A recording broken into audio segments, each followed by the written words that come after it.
en attente. Non, je n'aime pas trop quand ça dure. Hi, everybody. Welcome to our expert chat today. We are talking about getting back into the venues to produce safely and effectively live events. That's what we're talking about today. I have a couple of great guests, and I have some information to share with you on a number of fronts. But I'm going to start with my guests. Our first guest is Arvind Ethan David. He is a producer and writer of films, television, comics, theater. He's a lead producer on Jagged Little Pill, which is based on the album of the same name that everybody knows by Alanis Morissette.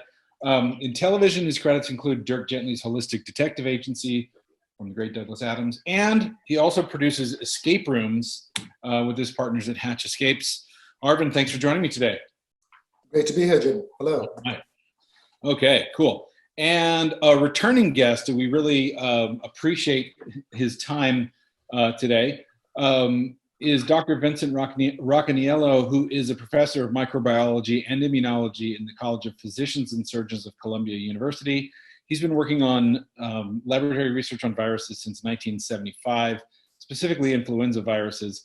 He's got a virology blog, podcast about virology. He's Earth's virology professor, Earth's virologist, and he's become a bit of a rock star to us here at Gold Star and around the Gold Star organizer community. People were really excited to hear you'd be joining us again. So Vincent, thank you for being with us again. Great. Thanks for having me. I guess means something to be asked back by you guys, right? Absolutely. Well, we're thrilled to have you. So, all right. So we have 45 minutes or so for all of us to chat and talk, and we're going to get the perspective of Vincent and Arvind on a whole range of subjects that relate to getting healthily and safely back into the venue. And part of this is something that's going to be a recurring feature of this meeting, which is that we at Gold Star are doing something that we call a consumer sentiment survey, and we're going to be doing this twice a month. And the goal of this is to get information that we can share with all of you about where, in addition to all the other considerations, such as the law and such as just the practical aspects of it, none of this really moves forward. We can't even contemplate a successful return to the venue unless customers are ready. So we're going to be asking a series of questions of customers that are going to stay roughly consistent and see where their mindset is. So I want to share the first batch of results with you now, and I'll walk you through a little bit what we asked. Again, this is the consumer sentiment data from early May. So we did this survey at the very beginning of this month, and we'll do one again for mid-May and share that with you in the next session. But for now, we'll share this data. All right, the goals are to gauge the ongoing sentiment of event goers, particularly the people who really show up frequently or semi-frequently in the heart of the economic activity in the live entertainment and arts business. And the second goal is to share this information with our partners and really the industry as a whole to be helpful in better informing the return to live events. I'll tell you a little bit about the survey we're doing, and I don't want to dwell on this forever, but it's important for you to know. We're going to do this twice a month. We started in early May. We're going to conduct large-scale surveys of our customers and our members to learn about what they're thinking when it comes to going back to live events. It could be legal. It could be you guys could have built all the safety precautions in the world, but if people don't want to go back, that's pretty much a showstopper. I want you to know that we have deep data. We have hundreds of responses, at least from every sub-segment.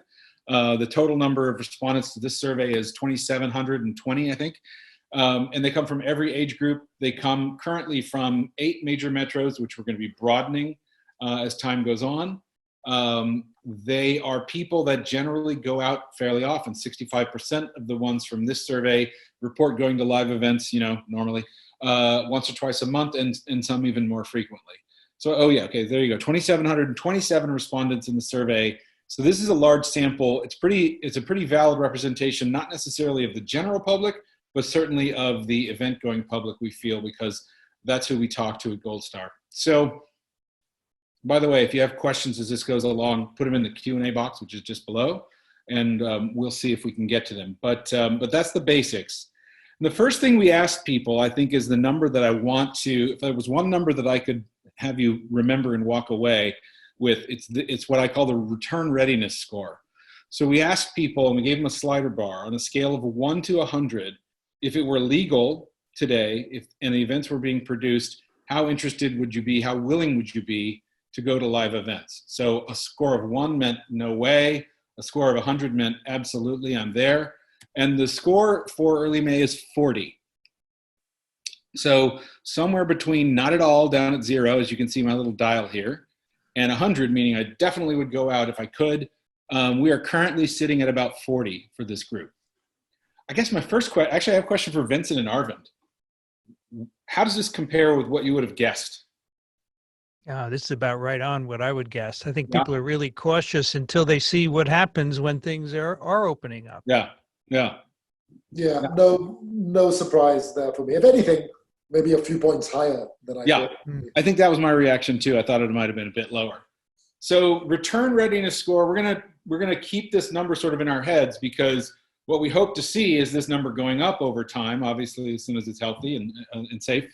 But that's where we are. So, and by the way, one of the most interesting things about this data is that the average is 40, but there were a lot of zeros and there were a lot of 100s.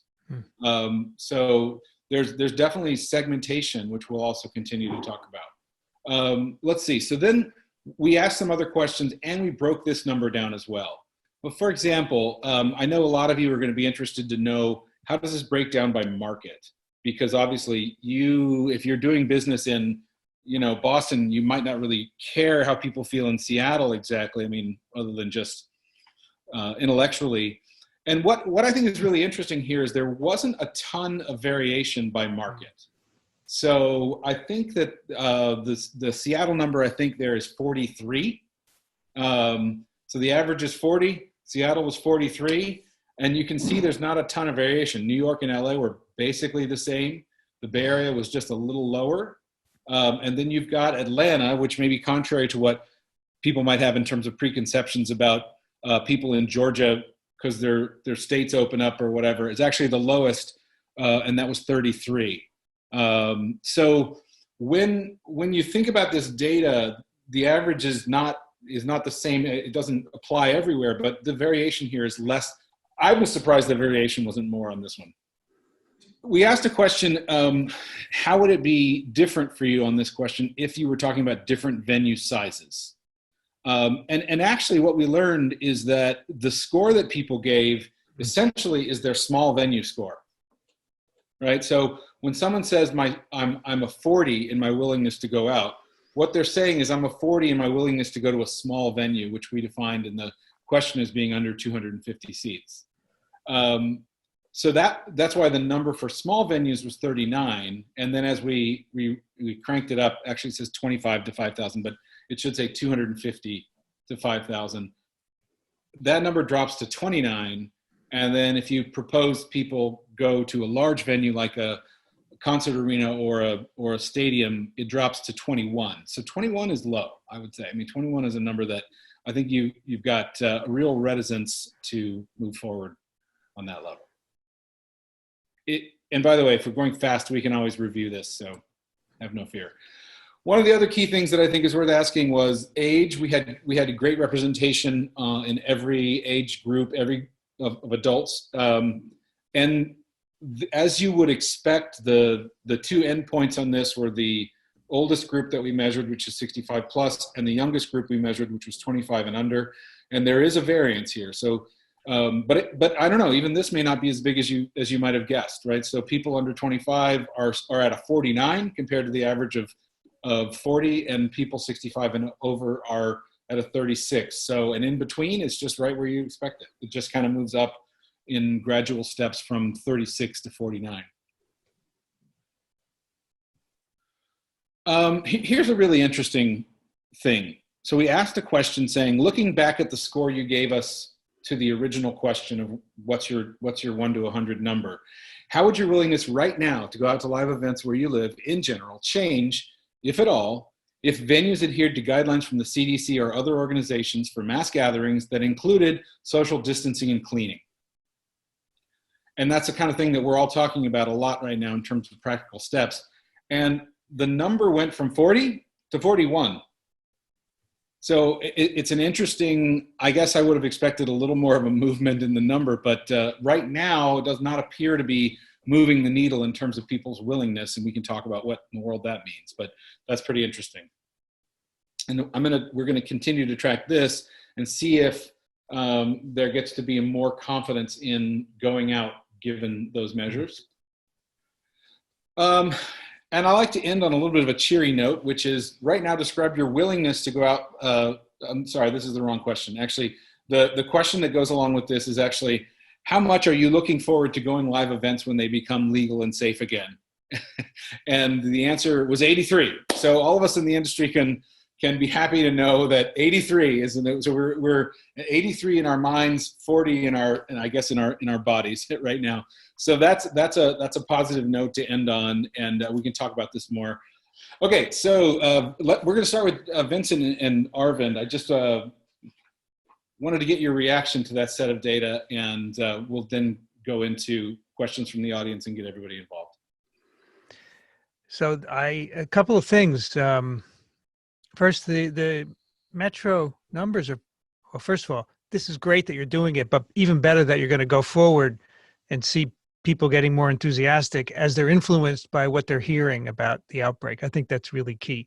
The New York numbers are surprising because that's the biggest in the country, and you would think that people would be even less reluctant to go out, but they're not. They're about averages with everyone else. Yeah. The venue difference to me makes sense because people are wary of having lots of other people around them, right? They understand that's where you get the infection from. So that's brilliant. And then the age is also really good, 36, because the older people know they can get really seriously ill and get very sick, so they're less enthusiastic. So these, to me, are a good survey because they're all consistent with what we think is going on. So those are my thoughts. And finally, the little 1 point bump, if you cleaned everything up and did everything, maybe to me that means that people don't trust the CDC. Yeah, actually, we're going to change the question in the next survey to take the CDC out and put something a little more. Yeah, it'd be interesting. There. Yeah. But I wonder if it's not just a question of, like, as you've said, they need to see what happens. Yeah, for sure. One other thing I'd add is that if I did a second slice, I took people over 65 in the large venues, right? So I sliced it from that point of view, and I think the number was 11. So people over 65 are extremely reticent to go, as is everybody in the survey, but that was the sort of extreme maximum, even with a hardcore event going group or really enthusiastic event going group, there's very few people who are ready to do that in that age group. Arvind, what do you think? Yeah, I will say I found that data encouraging, not for our industry necessarily, but encouraging about humanity. Because in an era where there is so much disinformation, where there is so much confusion and poor leadership at every level, and where you have our commander-in-chief telling people to drink Clorox on the one hand, and the British Prime Minister seemingly unable to say the sentence whether we should go back to work or not. It's poor, it's terrible public communication on what to do. States are disagreeing, local counties and governors are disagreeing. I mean, it's a mess. And in that context, to have people make what look like correct and thoughtful decisions based on the available science is really encouraging. Now, it doesn't make it easy for our industry, but the virus is indifferent to our industry, unfortunately. But at least people aren't, other than that, I'd be very curious about your small minority who are scoring 100. Like, who are those people? Is there any reality to them? I didn't do the analysis from the other way around, where it's like, tell me everything about the 100s, but there were quite a number. I mean, in fact, I would say the two modes of the survey were 0 and 100, where there were more zeros and 100s than anything else in terms of just the number of people doing it. But that's actually a good question. Who are the hundreds, right? Maybe. Yeah, and what explains the difference in their. It'd be interesting if they're all young, if they're all in states where the where the public statements are more positive. It'll be interesting to see what those trends might Yeah, be. and They that's just that minority who are adrenaline seekers who don't care. Yeah, I mean, it's interesting because we started with a relatively small number of metros. Somebody asked which metros. They're all the ones you saw, basically. So it's Seattle, LA, in the OC area, Bay Area, Chicago, New York, Boston, and Atlanta. So I think there were 8. We're adding several more in this round. We just wanted to make sure we could get enough data that it was valid, and we got way more than we needed for that. So we're expanding to include some other ones. And if anybody has a pet market that they want to reach, let me know, and we'll see if we can include it. Could I make a comment? Yeah. So Arvind, you said this restores your faith in humanity, but you have a very select group of people here that like to go out, right? And they may be different. And they may be more aware of things and maybe more cautious and so forth. More, I don't know. So I would be careful about the rest of humanity. Oh yeah, it'd be interesting to see. Jim, do you think your sample is generally more educated, higher income bracket? I would expect higher educated, yeah, because that tracks with the event going audience and it tracks with the Gold Star customer generally. Not necessarily, probably slightly higher than average income, but it's not a sort of, premium brand Louis Vuitton type of buyership. It's more, probably, if anything, upper middle, and certainly upper middle or better on the education front. So maybe there's that, but it's still a significant group. And to our industry, as I mentioned, these are the kind of people go out to plays and concerts and stuff. This is kind of the core of the industry. Jennifer Bazell asked for Washington. Washington was actually accidentally excluded from this survey, so we're doing that for sure in this one and adding several more. So sorry, DC. We'll have data for that next time. We've got several questions. We've got several different things coming in. Actually, let's see. Lindsay asks she'd be interested in a question about indoor-outdoor venues. She's seen reports that outdoor events are less likely to be mass transmission events. Vincent, what's the truth about that?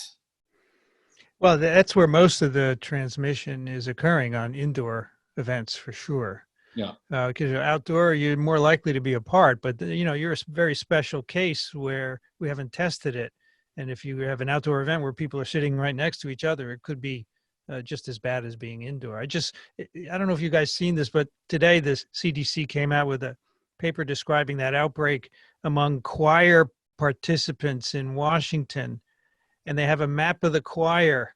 And there was one person in the upper left who was infected. And then everybody else in every row was infected except the farthest 6 people away. Wow. And so that's what you're up against when you're sitting next to each other. Right. So even now outdoors, it's still that. Yeah. Okay. Very good. Lori asks, I may have missed this, but was there any data regarding comfort level to returning to events with social distancing in place? And actually, the question that we asked, they actually did address that, where we asked if the cleanliness and social distancing were put into place, how would your willingness change? So that was specifically, Lori, designed to say, what happens? Does it go from a 40 to a 70? If we could put the seal of approval on something that, they're doing all the social distancing and the cleaning, what would change? And didn't change much. It changed from 40 to 41. So we'll see if that changes its trajectory over time. But for now, I don't think that's, at least in this sample, it's not moving the needle for the people we heard from. I think it's also worth saying, what does social distancing mean in the context of a venue? If you think of a lot of venues, the seats are very tightly squeezed together. China is experimenting in its theaters with a 50% occupancy mandated by the state.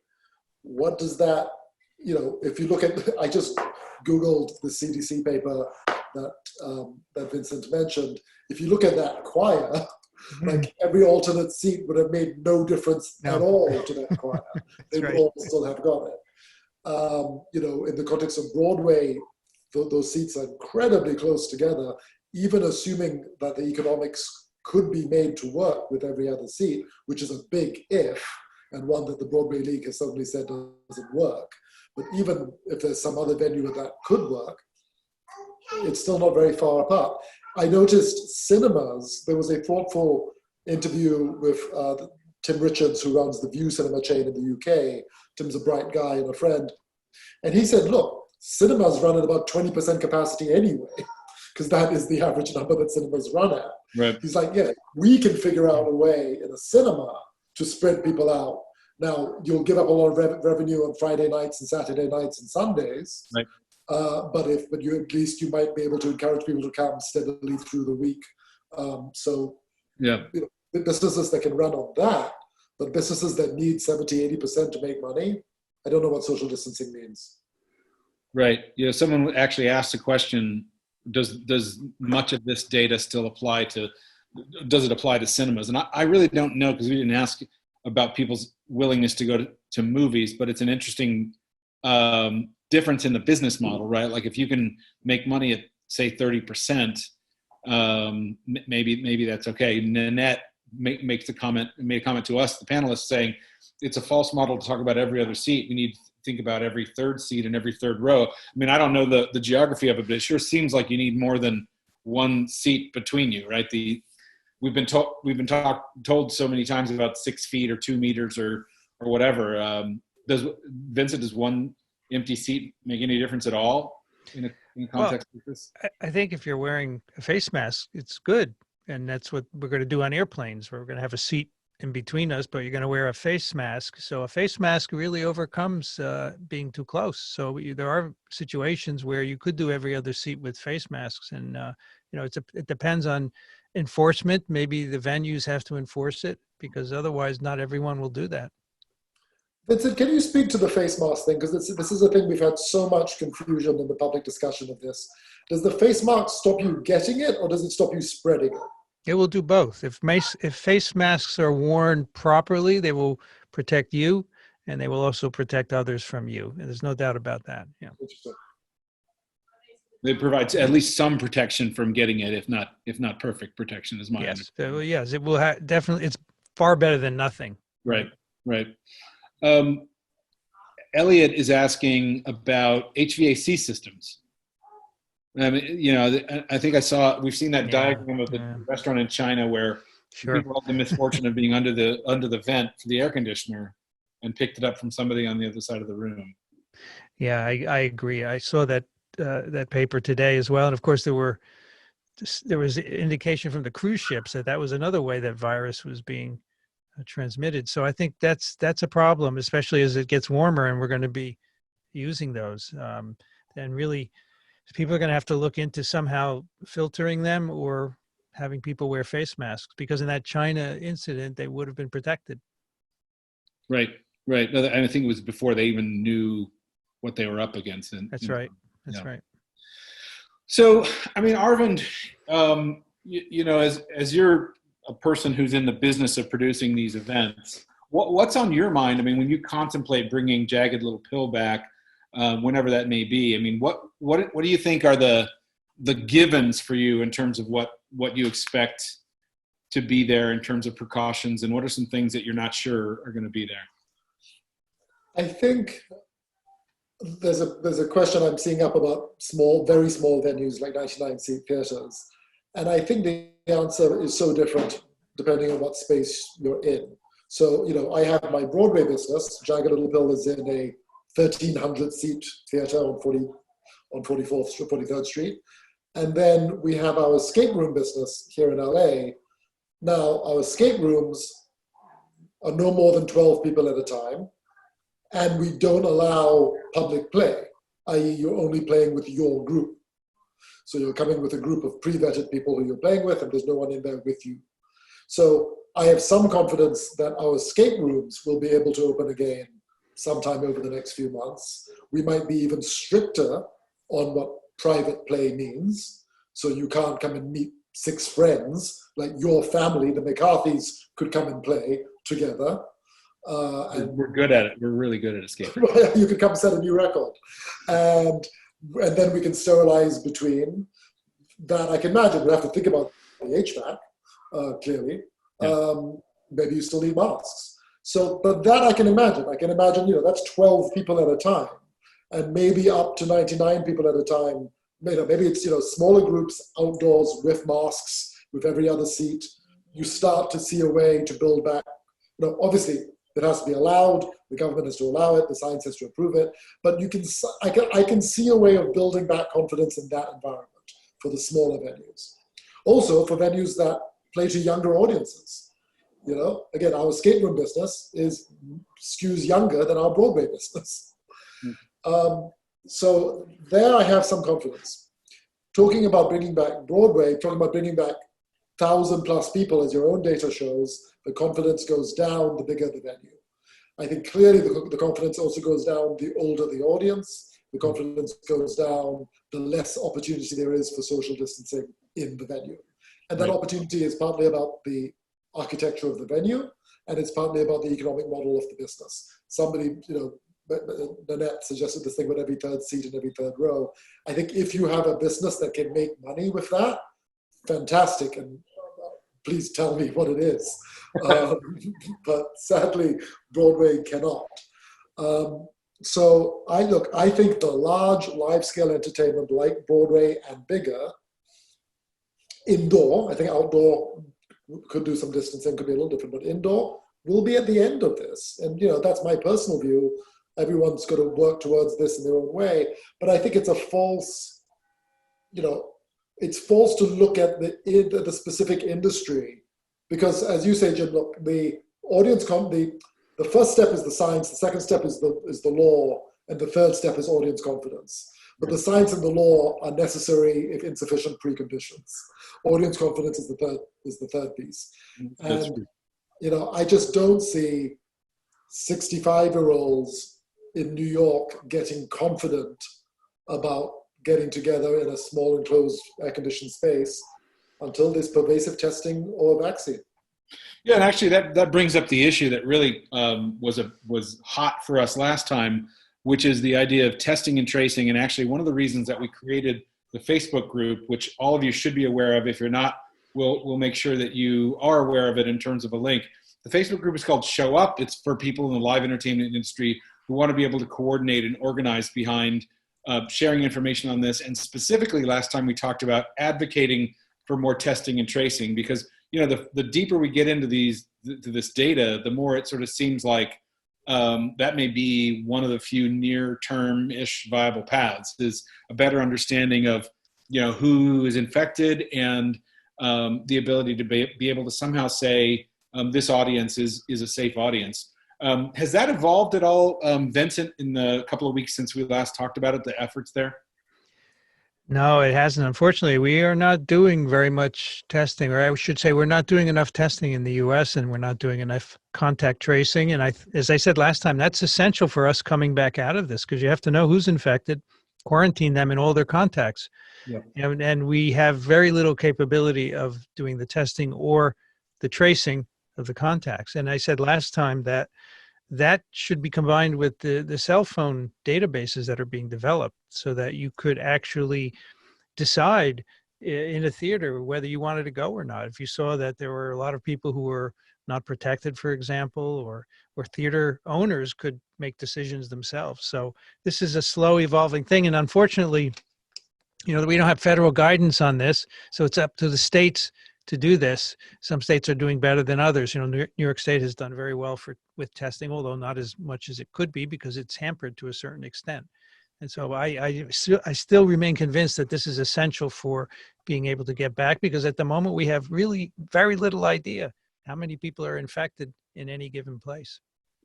Yeah, so one of the reasons that we created this Facebook group, and I don't know if Paul is on, but I got contacted by a few people after the last one to say, how can I help by being personally involved?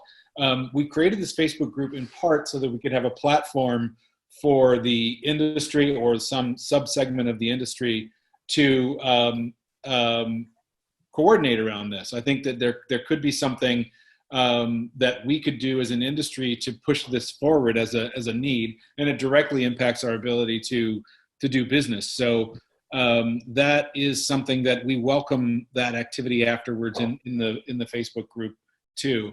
If we, I mean, I guess, you know, I think that there's been this idea that if we do the social distancing in the venue, assuming it's possible, and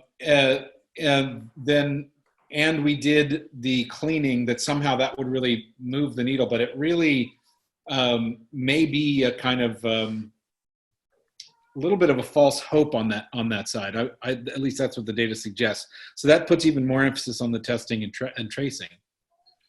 So in China, which obviously cares less about individual privacy than we might, but in this case, this works for them.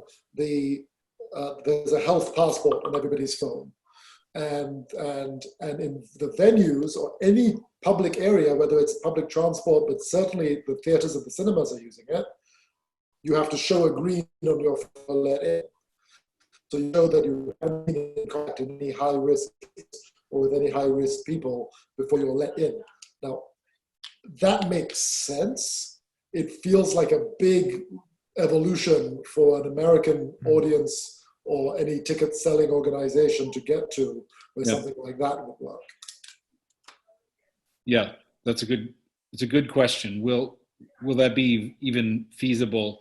I mean, you know, there's certainly nothing wrong with the testing and tracing part of it in terms of bringing the epidemic to a halt. But I'm wondering, and I wonder what people think, is there a conceivable world in which you're presenting your health passport at the door of an event in an American city to be able to get in and turned away if you don't have it? I don't know. You might want to add that to your questionnaire. I think that would be very interesting to see. If you said, if you were required to show a passport of some kind, what would you think, right? Would you do it or would you walk away? I'm wondering, to everybody who's listening, what do you think? Most of you manage venues or sell tickets or do box office work in one way or another. Is this a conceivable strategy for you? Is this so far beyond the bounds of our cultural norms that it's completely inconceivable? But I don't know. I mean, you know, and maybe it's overblown, but you've got people who seem to be resistant to the idea of doing far more sensible things like wearing masks in crowded public places. Well, also, if you have passports, then you have to worry about fraud, right? We were talking about this the other day. In workplaces where you would require a passport, people are going to go out and get themselves infected just so they can go to work. Probably there's not the same pressure here, but you have to wonder about it. The net effect of it may have some strange unintended consequences. Yeah. I don't know. And again, it doesn't feel like a thing. It feels like a thing that needs a solution and a level up from industry. But yes, if a state says, okay, we're going to experiment with this. I mean, the big debate at the moment is there's the Google Apple initiative to develop some sort of app to do this. Yeah. And then you get individual states and individual countries deciding whether they're going to opt in or out, whether they're going to build their own competitive apps. I mean, it's understandably, but it's messy. It's very messy still. Yeah. We're far away from a standard app, a standard protocol, a standard set of data sharing and privacy framework. There's so much work that has to be done on this. Agreed. I agree. And it would be helpful if we had federal guidance, which would say, okay, we want to buy into this. Let's do it, Apple and Google. But we have opposition, which doesn't help the matter, right? Yeah, actually, I have an invitation out to the team at Google that's working on this. So we hope to have them on as soon as we can. Maybe it'll be next time, but I think we'll eventually have the Google tracking and tracing team on to talk about this with us a little bit. There's good thoughts in a range of places. And actually, and I think, Paul, if you could share that plan in the Facebook group too, that'd be great. I mean, the Rockefeller Foundation. Are you familiar with this plan, Vincent? No, I'm just seeing this for the first time. I'm taking a look at it. Yeah. So, I mean, certainly there's a lot to take in here. I asked the question, how does this seem to comport with whether people would you do this in a venue? And I think the answer was no from the people who answered. Crystal says, no way. I think people would not want to do that. And then Lauren says, I think passport makes sense if we had adequate and reliable testing, which at this moment we don't. But yeah, I mean, I guess generically, my sense is that we may not have an audience that's willing to do this. And so I think it's an interesting thing to add to the survey. Maybe we will.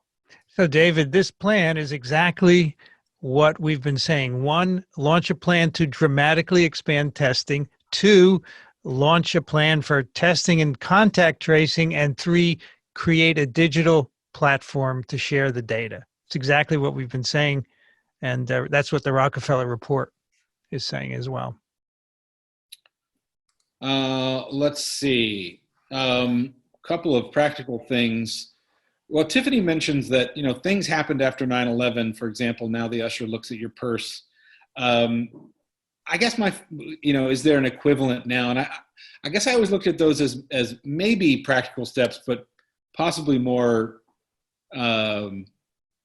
what's the word I'm looking for? Reassuring steps rather than things that were meant to prevent stuff. Whereas I don't think this is, it's not the same thing, right? Like Jim, I think it's a fundamental point. So here's an interesting fact. After 9/11, a deal was done with the Broadway unions that every union agreed a limited, a significant reduction on pay, because there was a fear that audiences wouldn't come back. And so the producers in the league negotiated, this is before my time, but across all unions, I think it was a 50% reduction. Now, it turned out that was never needed because New York audiences came rocketing back in a great show of strength and confidence, because there was a real sense of showing the terrorists that they could not take the city away. None of that emotional logic applies in this situation. You can't show a virus anything, and gathering together is the opposite thing from you should do. So I think we're just in very, very different territory now than we were before those sort of short-term shocks that might have stopped things before. Yeah. Somebody asked about the cast or crew side of this, and that's something we maybe haven't talked enough about today. But the people who are very much at risk are the cast and crew. And, for Broadway, this is as true as it is for concerts or anything else. I mean, singing on stage is one of the most, singing with somebody on stage is one of the most dangerous things you could possibly do in this environment, if I'm not mistaken. I mean, singing is just blasting all the virus out at high speed. So what do you think about that? Because I know you're very concerned about all of that, Arvind. I mean, you're 100% right. I'm not breaking any confidences because several of them have been public about it. A lot of our cast and Jagged got it, as is true of a lot of Broadway casts, because once one person in a cast gets it, pretty much everyone gets it. As you say, they're in positions of extreme intimacy with each other, both because of the singing and because, there's kissing, there's sharing water bottles, there's being physically on top of each other. Yeah. That's what acting is. And until that can be safe, interestingly, I'm not saying it doesn't exist, but in all my conversations with colleagues in China, there's very little conversation about that. There's lots of conversation about how to keep the audience safe. There seems to be much less thought given to how to keep the performers safe. Obviously, our view would be different. Again, you need pervasive testing, and you need regular testing. Part of my life is live entertainment, and actually a bigger part of my life is in film and television. And the studios are, of course, all charting their own recovery plans, which are analogous, because whilst as a studio, as a film production or a TV production, you don't need 1,000 people in the audience. A large-scale production is you need 200 or 300 people working together in close proximity. And oftentimes you need them moving about through public areas and crossing borders and crossing countries.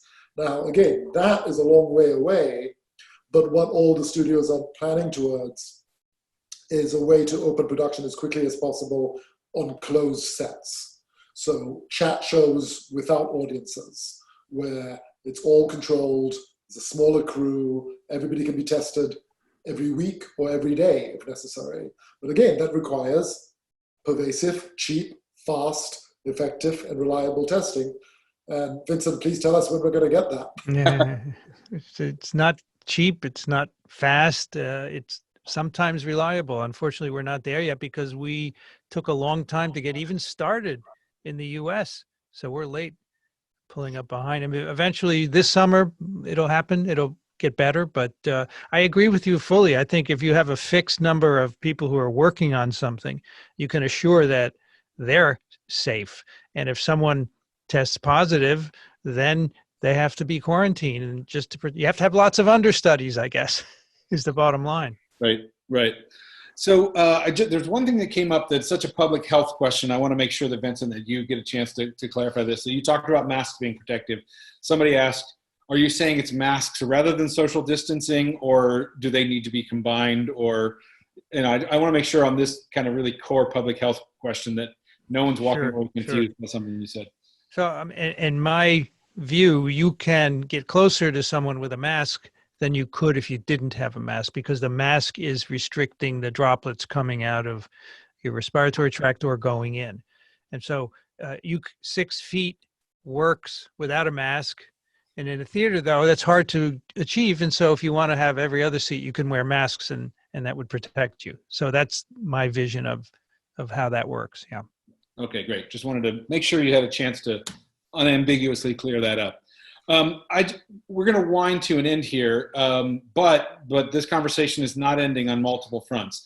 I do want as many people who are in this group, and invite your colleagues in the industry to join the Show Up Facebook group. We'll do our best to facilitate conversations there, but you are welcome to and not only welcome, but really encouraged to create topics within that to discuss strategies, to form ways to advocate for the things that are going to help the industry, including the testing and tracing. So please do that. Also, the conversation continues in that twice a month, we're going to come back together in this setting. And I'm going to share the new data every single time. So we're going to track these numbers. And I think that really is, for me, the most interesting thing. It's fine for me to say it's 40 out of 100 right now. I know it's bad right now. Like I really didn't need a survey to tell me that. But what I want to know is where it's going. Will we see it moving up? Will we see it flat? We're going to find out. And so I'm going to share that data. This is going to be the first audience that gets to see that data twice a month. So that's another good reason to come. And then we're going to have incredibly valuable guests like Vincent, who I'm sure we'll have back, and Arvind, who I'm sure we'll have back if they're interested and available. We're going to have guests. We're going to share the data. We're going to talk a bit, answer questions, and then we're going to do throughout that. We'll have the Show Up group to connect as well. So I hope we see you again. I hope this information was helpful. Vincent or Arvind, anything you want to close on? Yeah, I wanted to throw something out there for everyone to think about. Now, let's say in January we have a vaccine available. It's a pretty early timeline, but let's just assume. So how does that impact you? So I can imagine you protecting your cast and crew by having everybody vaccinated, right? That's no brainer. But what about the audience? Do you think they'll just come because they're vaccinated and confident and that's fine with you? Or do you want to have some requirement, and is that feasible? I mean, I think that's an interesting future to think about. Very interesting question. Arvind, you have an answer? Anything? I do not at this moment have an answer. We'll muddle toward the answer together, I suspect. No, I think it's such a because I think it's so many heads, including mine. The vaccine is the fix all. The second there's a vaccine, we'll be fine. But of course, what does that second even mean? Yeah. The vaccine has to be available, it has to work, and then it has to be administered to 300 million people. That's right. In this country. And that is not a thing that happens overnight. No. So when there's a vaccine, do we all open up? Do we wait for X% to be vaccinated? Again, I think these are questions that will be answered above our pay grade. Hopefully above our pay grade, and hopefully by January there'll be someone above our pay grade who deserves being above our pay grade. But it will take a minute. Arvind never hesitates to go there, which I appreciate about him. All right. I want to thank Arvind, Ethan, David, and Vincent, Dr. Vincent Racaniello, for joining us today and really helping bring some light to the data that we're gathering. We'll be back on the 27th, same time slot, 2 weeks from today. We'll have the mid-May data. We'll have another good conversation. And in between now and then, we'll be on the Show Up Facebook group. And we hope to see you there. And that's it. Thank you to everybody for joining us. And we'll talk to you next time. So long. Thank you. Crachez-vous dessus, il est encore temps.